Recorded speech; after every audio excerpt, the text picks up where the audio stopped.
नमस्कार दोस्तों, एक बार फिर से मेरे YouTube चैनल कण्वा नगरी लाइव और मेरा Facebook पेज में आप सभी लोगों का स्वागत है। और दोस्तों, आज 22 जुलाई है और कांग्रेस की 17 से 22 जुलाई को स्वाभिमान न्याय यात्रा एक निकल रही है और कोटद्वार में आज उस यात्रा का कहीं ना कहीं समापन था। और आज हमारे साथ बात करने के लिए उत्तराखंड कांग्रेस के प्रदेश अध्यक्ष करण महाराज जी है। और अभी एक यहाँ पर सभा आयोजित की गई और ये जो यात्रा है लालढांग चिल्लरखाल मार्ग से शुरू हुई है और एक वेडिंग पॉइंट में सिद्धबली बैंक्वेट हॉल पर ये यात्रा यहाँ पर ख़त्म होती है। काफ़ी संख्या में यहाँ पर कांग्रेसी मुझे दिखाई दिया। अगर इस यात्रा की बात करूँ दोस्तों, तो इस यात्रा का नेतृत्व मनीष खंडूरी जी कर रहे थे, जो कि गढ़वाल लोकसभा सीट से कांग्रेस के प्रत्याशी पिछली बार रहे और शायद इस बार भी वही प्रत्याशी रहेंगे। और बहुत सारे नेता मुझे यहाँ पर आज कांग्रेस के दिखाई दिए। प्रदेश अध्यक्ष करण महाराज थे, पूर्व विधायक सुरेंद्र सिंह नेगी थे, पूर्व विधायक शैलेंद्र सिंह रावत थे, कांग्रेस महिला कांग्रेस की जो प्रदेश अध्यक्ष है ज्योति रौतेला जी थी। बात करने के लिए हमारे साथ करण महाराज जी है। सर, आज जब मैं आपको सुन रहा था, बड़ा ही ओजस्वी भाषण आपने दिया है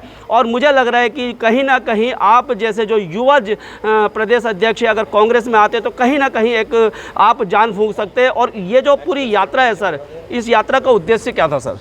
सर, इस यात्रा का जो मेन उद्देश्य है वो उत्तराखंडियत को जगाने का है, उत्तराखंड के स्वाभिमान को जगाने का है, गढ़वाल के वीरों को पुकारने का मेरा प्रयास था। और इस बात को देखते हुए राहुल गांधी जी ने हमें निर्देश दिए हैं कि इस यात्रा को हम कुछ दिन रुक के, क्योंकि अभी आपदा आई हुई है, बोल्डर गिर रहे हैं, बाढ़ आई हुई है, उन्होंने कहा कि सितंबर के माह में इस यात्रा को 60 दिन के हम बनाएं और पूरे प्रदेश में घूमें, क्योंकि ये वीरों की भूमि है, बुद्धिजीवियों की भूमि है। यहाँ जहाँ बहुत ऐसे लोग हैं जिन्हें आर्ट कॉलेज ऑफ गढ़वाल बनाया, वो भी इसी भूमि से हैं। वीर भरत, जिसके नाम से भारत नाम रखा गया, उसकी जन्मभूमि, तीलू रौतेला की जन्मभूमि, हेमवती नंदन बहुगुणा की जन्मभूमि, आदरणीय नेगी जी की जन्मभूमि। कैसे कैसे वीर यहाँ से पैदा हुए, कैसे कैसे राजनीतिज्ञ, कैसे कैसे कलाकार, नेगी जी जैसे जो हमारे गायक कलाकार हैं वो यहाँ से हुए। विक्टोरिया क्रॉस जिनको दूसरे नंबर पूरे विश्व में मिला, वो यहाँ से पैदा हुए। गब्बर सिंह जी की ये भूमि है। आचार्य, हमारे यहाँ के कई लोग ऐसे हैं जिन्होंने यहाँ बहुत सारे काम किए। और उसके बाद आज मैं जब निकलता हूँ, मुझे नौजवान एकदम निराश दिखाई दे रहा है, जिसने गढ़वाल रेजिमेंट में अनेकों सैनिक दिए, जिन्होंने अनेकों पदक जीते, इस देश के लिए प्राण निछावर किए, जिस धरती ने कुमाऊं रेजिमेंट दिए, अनेकों वीर दिए, प्राण निछावर किए, उस धरती में आज निराशा दिखाई दे रही है, जो मेरे लिए चिंता का विषय है। मैं चाहता हूं मैं यहाँ के नौजवानों को, नवयुवतियों को झकझोर दूं बिल्कुल कि उठो जागो, क्योंकि राष्ट्र को आवश्यकता है। जब अविभाजित उत्तर प्रदेश में थे, इस छोटे से इलाके ने 4 मुख्यमंत्री दिए थे। कहाँ हैं वो बुद्धिजीवी लोग? कहाँ हैं वो वीर? कहाँ हैं? उनको पुकार रहा हूँ, उनको मुख्यमंत्री तो सर अभी भी दे रहे हैं, आज भी दे रहे हैं, लेकिन मैं अफसोस के साथ कहता हूँ कई नेता उसके बाद भी आए हैं, लेकिन अंकिता के विषय में अगर चिंता व्यक्त करते मुझे खुशी होती।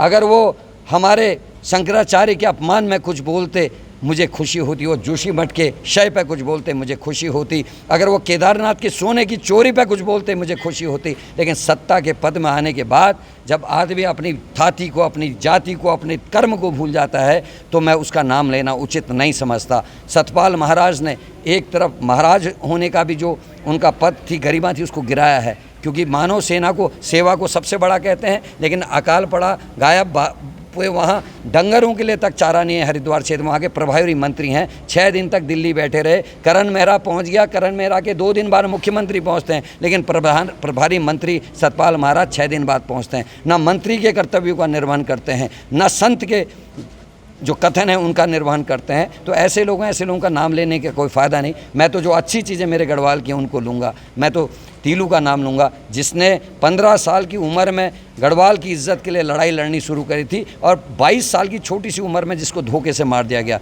कितनी वीरांगना थी, जिसने अपने मंगेतर को भी जो है चढ़ा दिया, जिसने अपने पिता, अपने भाइयों को भी युद्ध में झोंक दिया। ऐसी वो वीर नारी थी। यहीं से चिपको आंदोलन की शुरुआत हुई। वो गौरा देवी को कैसे भूल जाऊं? तो ये जब ऐसे वीरों की, ऐसे बुद्धिजीवियों की ये धरती है, तो मैं ढूंढ रहा हूं कि कोई वैसा नौजवान को, वैसी नवयुवती और मिलेगी जो यहाँ का नाम रोशन करेगी और मेरे प्रदेश की शायद दिशा और दशा को बदलने का काम। सर, अगर बात करें स्वाभिमान न्याय यात्रा की, इसमें मैं 2 चीज़ें देख रहा हूँ। पहला अग्निवीर और दूसरी अंकिता भंडारी को आपने फोकस किया है। मुझे लगता है कि कहीं आप थोड़ा देर में तो नहीं जागे? नहीं, मैं लगातार, आपने अगर ध्यान दिया होगा, मैंने 7 दिन लगातार गिरफ्तारी दी है। मैं 11 महीने से लगातार इसमें प्रयासरत हूँ। अंकिता के मामले में यहाँ से भारत जोड़ो यात्रा तक ये संदेश गया। एक दिन मेरे नेता राहुल गांधी ने पूरा अंकिता को समर्पित किया, और आप लोगों ने, पत्रकारों ने दिखाया भी था। एक तरफ वो राहुल गांधी है जो मणिपुर भी पहुँच जाता है, एक तरफ राहुल गांधी है जो केदारनाथ पे भी बोलता है, जोशीमठ की घटना पे भी बोलता है। वो राहुल गांधी अंकिता के लिए एक दिन का पूरा अपनी जो यात्रा है उसको समर्पित करता है। दूसरी तरफ मन की बात करने वाला हमारा नेता है, वो केदारनाथ के गर्भगृह के नियमों को तोड़ता है, वो मन की बात करता है, बद्रीनाथ आता, केदारनाथ आता है, लेकिन मेरी बेटी अंकिता के लिए एक शब्द नहीं कहता। तो ये डिफरेंस है, और उस डिफरेंस को समझाने के लिए मैं गांव-गांव घूम रहा हूँ, गली-गली घूम रहा हूँ। और आपने जो देर की बात की, देर नहीं है, इस राज्य में घूमने के लिए कम से कम 3-4 साल चाहिए अगर मुझे व्यक्तिगत रूप से लोगों से मिलना है। और मेरा प्रयास है, मैं लगातार घूमूंगा, लोगों के बीच में रहूंगा, अपनी बात कहूंगा। मेरा कोई और उद्देश्य नहीं है, मैं केवल उत्तराखंडियत को ज़िंदा करना चाहता हूं, इनके मान सम्मान को ज़िंदा करना चाहता हूं। मैं चाहता हूं देश में जो परिवर्तन आए उसकी बयार उत्तराखंड से शुरू हो। लोग, क्योंकि विश्वास है, वीरों की भूमि, बुद्धिजीवियों की भूमि, संतों की भूमि ये उत्तराखंड है, देवों की भूमि ये उत्तराखंड है, फौजियों की भूमि ये उत्तराखंड है। और मुझे पूरा भरोसा है, क्योंकि पूरे राष्ट्र में सबसे पढ़े लिखे राज्यों में 2-3 नंबरों में अगर आप देखें, सबसे ज़्यादा पढ़े लिखे लोग इसी उत्तराखंड से आते हैं। काला साहब जो इंडियन एक्सप्रेस के एडिटर रहे, वो भी, उनकी भी भूमि है। मैं किन किन का नाम लूँ सर? सर, अगर अंकिता भंडारी मर्डर केस की बात की जाए तो जैसे आपने बोला कि वीआईपी कौन यहाँ लिखा, तो अगर मैं आपसे पूछूं वीआईपी कौन, तो क्या कहें? देखिए, शंका पैदा हुई अंकिता के मैसेजेस से। उन्होंने कहा एक वीआईपी को एक्स्ट्रा सर्विस देने के लिए मुझे फोर्स किया जा रहा है। तो क्या कारण है कि विधायक ने आनंद फानन में डोजर चला दिया और उससे पूछताछ नहीं होती? डीएम ने 2 बार अपने वक्तव्य बदले, उससे पूछताछ क्यों नहीं हुई? डीएम को भी गिरफ्तार होना चाहिए था, उससे भी पूछा जाना चाहिए था, पहले तूने ये कहा, अब तू ये कह रहा है। फॉरेंसिक जांच के लिए अधिकारी कहता है कि कोई दिक्कत नहीं, हमने फॉरेंसिक जांच के लिए तथ्य जुटा लिए, जो सोशल मीडिया में भी। और वो पीठ पीछे कहता है, कोर्ट में कहता है कि साहब डोजर चल गया, आग लगी, इसलिए फॉरेंसिक जांच के लिए तथ्य नहीं मिले। तो उससे भी पूछताछ होनी चाहिए और डीजीपी से भी पूछताछ होनी चाहिए। अंकिता भंडारी के पिता से आपने टेलीफोन पर बात की, रिकॉर्डिंग क्यों करी? और रिकॉर्डिंग कर भी ली थी तो बिना उनकी सहमति के उसको आपने पब्लिक कैसे दिया? ये भी क्राइम है। तो ये हमारे कारण है शंका के। सरकार ने 90 दिन अपराध के पूरे नहीं हुए थे, एक बयान दिया था, आप सब ने देखा होगा, अखबारों में भी आया, चैनल्स में भी आया कि हम नार्को टेस्ट करेंगे अपराधियों का, और जनता शांत होगी कि नार्को टेस्ट होने वाला है। लेकिन 90 दिन पूरे होने के बाद सरकार ने वक्तव्य दिया कि हम नार्को टेस्ट नहीं करें, क्योंकि अपराधियों ने सहमति नहीं दी है। अगर सहमति नहीं दी थी तो सरकार ने वक्तव्य कैसे दिया कि हम नार्को टेस्ट करेंगे? ये हमारे शंका के कारण है सर, और इसीलिए हमको चिंता है। हमको लगता है कि उसकी हत्या तो हो गई, अब उसकी न्यायिक हत्या भी होगी, क्योंकि जज तो वही जजमेंट देंगे जो सबूत होंगे, लेकिन सबूत मिटाए गए हैं। सबूत मिटाने वाली विधायक के खिलाफ अभी तक कार्रवाई नहीं हुई, उससे पूछताछ नहीं हुई, ये भी मेरे चिंता का विषय है। मैं लोगों को जागरूक करूँगा और कोशिश करूँगा कि हम न्याय भी लें और यहाँ के लोगों को इतना सशक्त करें कि कोई सरकार यहाँ के नौजवानों के साथ अन्याय ना कर सके, नवयुवकों के अन्याय ना कर सके। भर्ती घोटाले होते हैं, इनके लोग पकड़े जाते हैं। अंकिता मरती है, इनके लोग पकड़े जाते हैं। पटवारी का पेपर लीक हो जाता है, छात्रों पर जो है लाठीचार्ज होता है। क्या हो रहा है? आप अपराधी कहते हैं हमने कानून बना दिया। मैं आपसे पूछना चाहता हूँ साहब, जब हम अविभाजित उत्तर प्रदेश में थे, कल्याण सिंह जी मुख्यमंत्री थे, राजनाथ जी शिक्षा मंत्री थे, एक नकल अध्यादेश लाया गया था। जब राज्य बनने के बाद जिस पर कानून नहीं बने हैं, सारे कानून उत्तर प्रदेश के बने हुए चल रहे हैं, तो नकल अध्यादेश क्यों नहीं चला? और कैसा कानून लाए जिसकी तारीफ कर रहे हैं खुद, कि कानून बनाते ही पहला मुकदमा उस लड़के पे हुआ जिसने आरोप लगाया कि मेरी कॉपी खुली हुई थी, हो सकता है लीक हो गया हो। जब उसकी बात अधिकारियों ने नहीं सुनी, तब उसने सोशल मीडिया में डाला, तो उसके ऊपर केस हो गया। तो ये इस राज्य में चल रहा है सर, हमको चिंता है, हमको आने वाले भविष्य की चिंता। सर, 2024 में लोकसभा के चुनाव हैं। अगर उत्तराखंड को छोड़कर अब हम अगर केंद्र की बात की जाए तो मणिपुर में आप देख रहे हैं कि एक कांड हो जाता है, और पिछले महीने वो होता है, और जिस प्रकार से सोशल मीडिया वहाँ पर जो इंटरनेट बैन था, उसके कारण वो वीडियो अभी 2-3 दिन पहले वायरल होता है, और जिस प्रकार से 2 महिलाओं के साथ वो विभत्स कृत्य किया जाता है, उस पर क्या कहना है सर आपका? बहुत अच्छा प्रश्न है आपका। ये 2 महीने नहीं हो रहे, इस घटना को 3 मई को ये घटना घटी है जो महिलाओं के साथ हुई है, और किसी बुद्धिजीवी पत्रकार ने उसको वायरल किया है। तब प्रधानमंत्री 3 मई की घटना में 20 जुलाई को बोल रहे हैं। ये माना जा सकता है कि प्रधानमंत्री को पता ना हो? क्या इंटेलिजेंस ने उनको नहीं बताया? क्या होम मिनिस्ट्री ने उनको नहीं बताया? प्रधानमंत्री दोषी हो, छिपा रहे हैं बातों को। और मुख्यमंत्री का बयान इस बात को पक्का करता है। वहाँ का मुख्यमंत्री बेशर्मी से कह रहा है सैकड़ों ऐसी घटनाएं हुई हैं, सैकड़ों घटनाओं में एफआईआर हुई है, और कब पकड़े जा रहे हैं अपराधी? प्रधानमंत्री के भाषण के बाद। क्या 2.5 महीने तक वहाँ का प्रशासन, वहाँ का मुख्यमंत्री चुपचाप क्यों बैठा था? क्यों नहीं अपराधियों के खिलाफ कार्रवाई हुई? ये हमारे और आपकी चिंता के विषय हैं। ये केवल उनके साथ नहीं हो रहा, पदक प्राप्त करने वाली बेटियों के साथ क्या दिल्ली में हुआ है, क्या हुआ है, ये आप सब जानते हैं। पद्मश्री अवार्ड वालों के संग क्या हुआ है, आप सब जानते हैं। किसानों को कुचलने वाले मंत्री पुत्र का कुछ नहीं हुआ, ना मंत्री का इस्तीफा मांगा, ना आप जानते हैं। यहाँ एक मंत्री, कैबिनेट मंत्री एक लड़के को पीटता है, मुख्यमंत्री कहते हैं तलब कर लिया। हमको भी लगा कुछ होगा, लेकिन हुआ आज तक कुछ नहीं। प्रेमचंद अग्रवाल आज भी घूम रहे हैं, मंत्री पद पे हैं। तो बीजेपी से किसी चीज़ की उम्मीद करना मेरे ख्याल से बेईमानी है। हम नौजवान नवयुवतियों को जागरूक करेंगे, यहाँ के नागरिकों को जागरूक करेंगे। मैं लगातार लोगों के बीच में जाऊँगा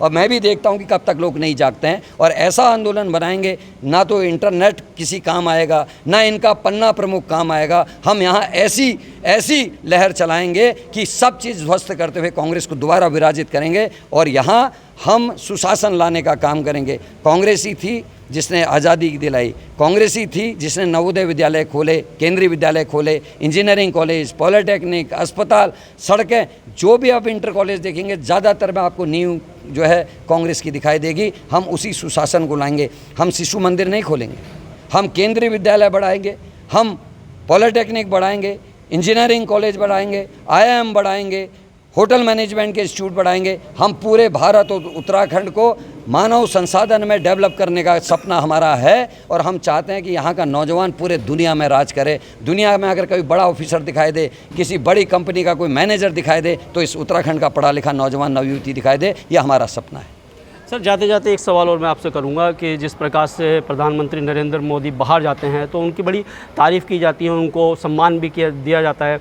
वहीं कांग्रेस के राहुल गांधी जी जब बाहर गए थे तो उन्होंने कहीं ना कहीं भारत की जो यहाँ के बारे में कहा है कि वहाँ पर माइनॉरिटी के साथ गलत होता है, तो कहीं ना कहीं जो घर की बात है उसको बाहर इस प्रकार से रखना। इसमें एक बात कहूँगा, अरुण जेटली जी का बयान एक बार आप ज़रूर देख लें, जो उन्होंने प्रधानमंत्री के लिए कहा था कि वो जब बाहर जाते हैं तो देश की बात तो रखेंगे। कई नेताओं ने बाहर जाके क्या क्या कहा आपको सबको पता है। गांधी को जब चालाक बनिया कहने वाले लोग, गांधी के हत्यारे नाथूराम गोडसे की जय कहने वाले लोग, आज भी गांधी की स्टैचू बना के उसमें गोली मारते हुए वीडियो वायरल होते हैं। तो ऐसे में देश के असली हालात को लोगों के सामने रखना हमारी जिम्मेदारी है, कांग्रेस की जिम्मेदारी है।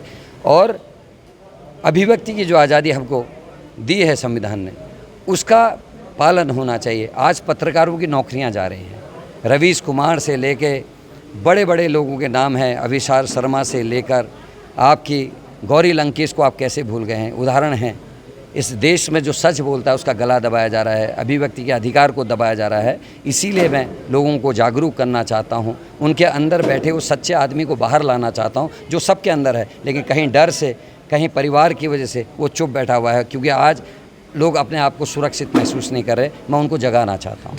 जाते सर बहुत कम शब्दों में आपसे जानना चाहूँगा कि 2024 के जो चुनाव है लोकसभा, कांग्रेस किन मुद्दों को लेकर क्या करेगी? मैं पूरी तरीके से स्थानीय मुद्दों पर चुनाव लड़ने के मूड में हूँ। मैं इकोनॉमी पे भी लड़ूंगा, मैं किसानों पे भी लड़ूंगा, मैं केदारनाथ की सोने की चोरी पे चुनाव लड़ूंगा, मैं जोशीमठ पे चुनाव लड़ूंगा, मैं भर्ती घोटालों में चुनाव लड़ूंगा, मैं अंकिता और मेरी बेटी की सुरक्षा पे चुनाव लड़ूंगा। आज वो जो संजय कुमार थे, आपने उसको दिखाया भी था न्यूज़ में कि संजय कुमार जो RSS के हेड होते थे, उनने एक घटना घटी। वो लड़की कहाँ है आज? उस केस का क्या हुआ किसी को पता ही नहीं। एक लड़की इलेक्शन से पहले से अपनी बेटी के DNA टेस्ट की मांग कर रही थी, कोर्ट ने आदेश कर दिया, आज तक उसमें कुछ नहीं। कहाँ है वो मामले?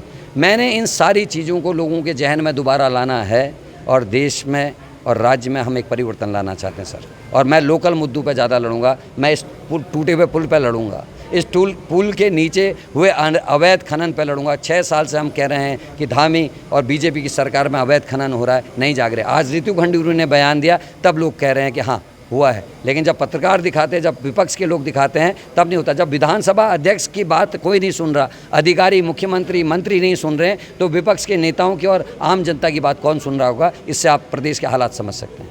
तो दोस्तों, ये थे कांग्रेस के प्रदेश अध्यक्ष करण महारा, और बहुत विस्तृत रूप में हमने इनसे बातें की और जानने की कोशिश की कि कोटद्वार में और पूरे लोकसभा के चुनाव में कांग्रेस किस प्रकार से उतरेगी। वीडियो पर लाइक शेयर और कमेंट करना है, और चैनल में नए हो तो सब्सक्राइब कर देना। तब तक के लिए धन्यवाद। जय हिंद, जय भारत, जय उत्तराखंड।